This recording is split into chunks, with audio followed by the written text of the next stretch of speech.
Islamic দল যেগুলা সবাই একসাথে সংগঠিত হোক, এক জুটি বাঁধুক, তাহলে ইনশাল্লাহ আমরা এনসিপির বিষয়ে এনসিপি আমাদের সাথে আসুন, জামাত ইসলামের সাথে সংগঠন। কেন চান এটা? এটা কেন চাই, যেমন ধরেন একাধিক মানুষ যখন এক জায়গায় হয়ে একটা সংগঠন তৈরি করে, ওই জায়গায় বিশাল একটা বিস্ফোরণ সৃষ্টি হয়। তাহলে এককভাবে যত শক্তিশালী হোক, এককের শক্তিটা বেশি শক্তি। কয়েকটা লোক নিয়ে যদি একটা সংগঠন করে, ওই সংগঠনটা অনেক মজবুত।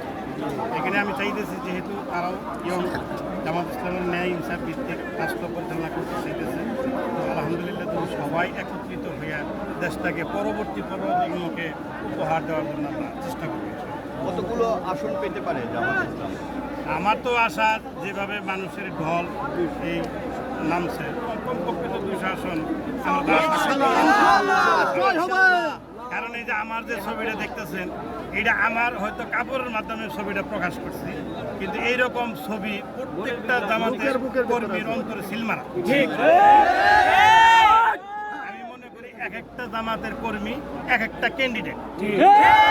একটা ক্যান্ডিডেট যেরকম দিন রাত সকাল সন্ধ্যা এইভাবে পরিশ্রম করে, জামাতের নিম্ন শ্রেণীর একটা যে সহকারী সদস্য সবে মাত্র ভর্তি হয়েছে, ও দেখে এই মানে সেইভাবেই চেষ্টা করে প্রতিদিন সকাল সন্ধ্যা। সাধারণ মানুষের মধ্যে কি সেই উচ্ছ্বাস দেখতে পাচ্ছেন? মানুষের মধ্যে যে একটা স্বস্তি যে ফেরত আসছে, মনে হইতেছে যে পরবর্তী জীবনে আমরা হয়তো ভালোর দিকে যাইতেছি। এটা একটা কৃষক যখন একটা ফসল ফলা, তখন সে ক্ষেতের লক্ষণ থেকেই বোঝে যে পরবর্তী ফসল কীরকম আসতে পারে। তাহলে আমি মনে করতেছি যে বর্তমান যে বাংলাদেশে জামাত ইসলামের, অর্থাৎ ইসলামিক, তাছাড়া বাংলাদেশ তো সবাই হলো মুসলমান, যে দেশে 92% মুসলমান, সেই দেশে আমি কেন ভোট চাইতে চাই?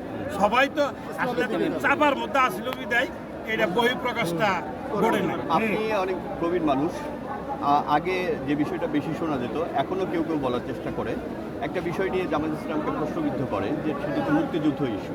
এই ইস্যু নিয়ে প্রশ্ন তোলার উচিত কিনা আপনি কি মনে করেন? না, এটা হলো ঘটনাগুলো কি মানুষকে দাবায় রাখার জন্য বিভিন্ন মিথ্যা দিয়েই ঢাকে, বিভিন্ন ধরনের মিথ্যা দিয়ে এটা ঢাকছিল, কিন্তু ভিতর থেকে বিস্ফোরণ হয়ে গেছে। বিস্ফোরণের সমস্ত দেশে ছড়াই পড়ছে। দেখেন জামাত ইসলামের বয়স না ধরতে গেলে আমরা কত দিনের মধ্যে দেখেন কি অবস্থা, প্রতিদিন এই যে আমরা তখন জামাত ইসলামের